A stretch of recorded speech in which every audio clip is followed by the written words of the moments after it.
Donc, je continue avec ma seconde vidéo, comme je l'ai fait dans la première. Voilà, les problèmes qui se posent justement,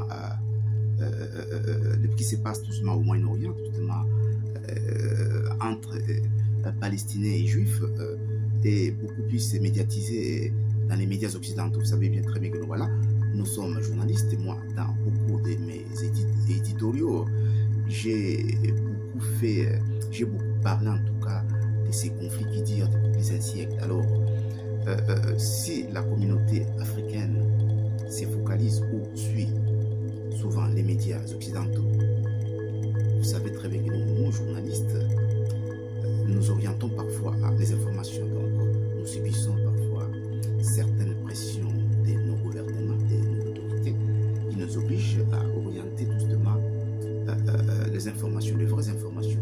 Alors voilà pourquoi donc il faut parfois faire des vidéos de ce genre, dans le but justement de contrecarrer, des contre-vérités de certains confrères des médias occidentaux. Donc voilà pourquoi je fais cette vidéo. Alors ceux qui veulent me suivre, ils peuvent me suivre à travers justement Afrique Télévision, une télévision panafricaine qui se trouve justement en Irlande, donc une chaîne satellitaire. Donc vous pouvez me suivre. Je fais pas mal des éditoriaux, donc vous pouvez me suivre là-bas. Et puis j'explique justement ce qui se passe à travers le monde, surtout dans cette partie du monde qui est le Moyen-Orient. Donc je disais ceci, l'Israël bafoue les conseils de sécurité des Nations Unies. Pourquoi? Parce qu'il est soutenu justement par les États-Unis.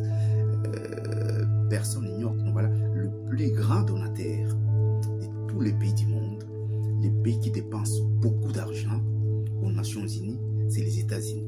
Si les États-Unis ferment les robinets, les Nations Unies auront les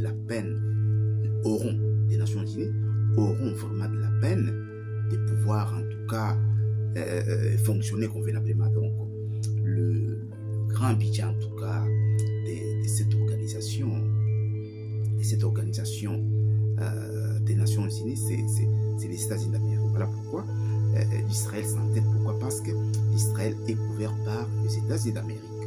Donc si l'Israël bafoue ou néglige justement, ou bien met en défi justement l'organisation des Nations Unies, c'est parce qu'il est soutenu justement par les Américains. Alors, moi je me pose des questions.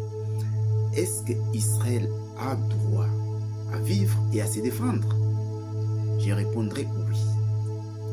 Les Israéliens ont droit à vivre et à se défendre. Et ma seconde question, est-ce que les Palestiniens aussi ont droit à un pays et à vivre? La réponse est aussi oui. Alors, mais pourquoi les Nations Unies restent impuissantes face au petit Israël? Parce que c'est là l'Israël qui dicte sa loi aux Nations Unies. C'est que je ne peux pas comprendre. Comment est-ce que l'Israël peut dicter sa loi au monde entier? Parce que quand je parle des Nations Unies, les Nations Unies c'est le monde entier. Mais c'est Israël qui dicte sa loi. Alors comment nous pouvons expliquer cela? Alors comme je disais,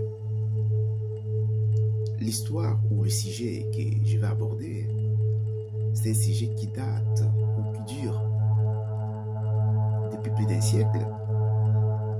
J'aimerais en tout cas, dans une vidéo élaborée, une vidéo qui peut prendre 45 minutes, vous expliquer les raisons pour lesquelles ce conflit a commencé et pourquoi Israël s'entête de mettre en application toutes les résolutions. Parce qu'Israël n'a jamais respecté aucune résolution des Nations Unies.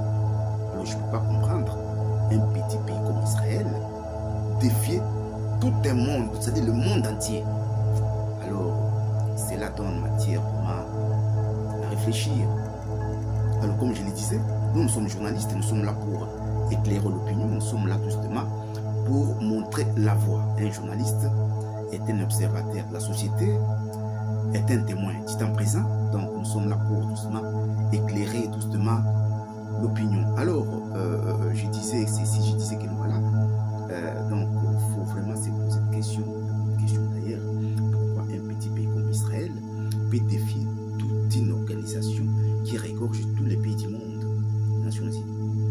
Donc, la raison est simple, c'est parce que l'Israël est soutenu par les les États-Unis, qui est un grand donateur, qui sont les États-Unis, qui sont vraiment les grands donateurs justement des Nations Unies. Alors, donc, je reviens justement à ces conflits qui déchirent le Moyen-Orient. L'Israël a droit à se défendre et à son existence, tout comme le peuple palestinien. Mais Israël s'oppose à la création d'un État palestinien à ses côtés comme voisin. Pourquoi? Parce qu'il craint sa sécurité. Est-ce que ça, c'est vraiment une solution? Parce qu'Israël ne veut pas la création d'un État palestinien ou avoir comme voisin direct la Palestine. Pourquoi? Parce qu'il a peur de sa sécurité.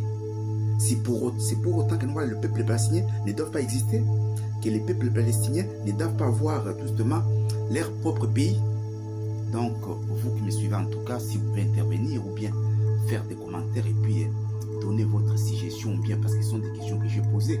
C'est vrai, je dis ceci, moi et vous, nous tenterons justement de chercher des réponses justement à toutes ces questions. Alors, je suis un peu bref parce que je m'apprête là à sortir. Je dois aller quelque part, on est en train de m'appeler, je suis obligé de couper la vidéo.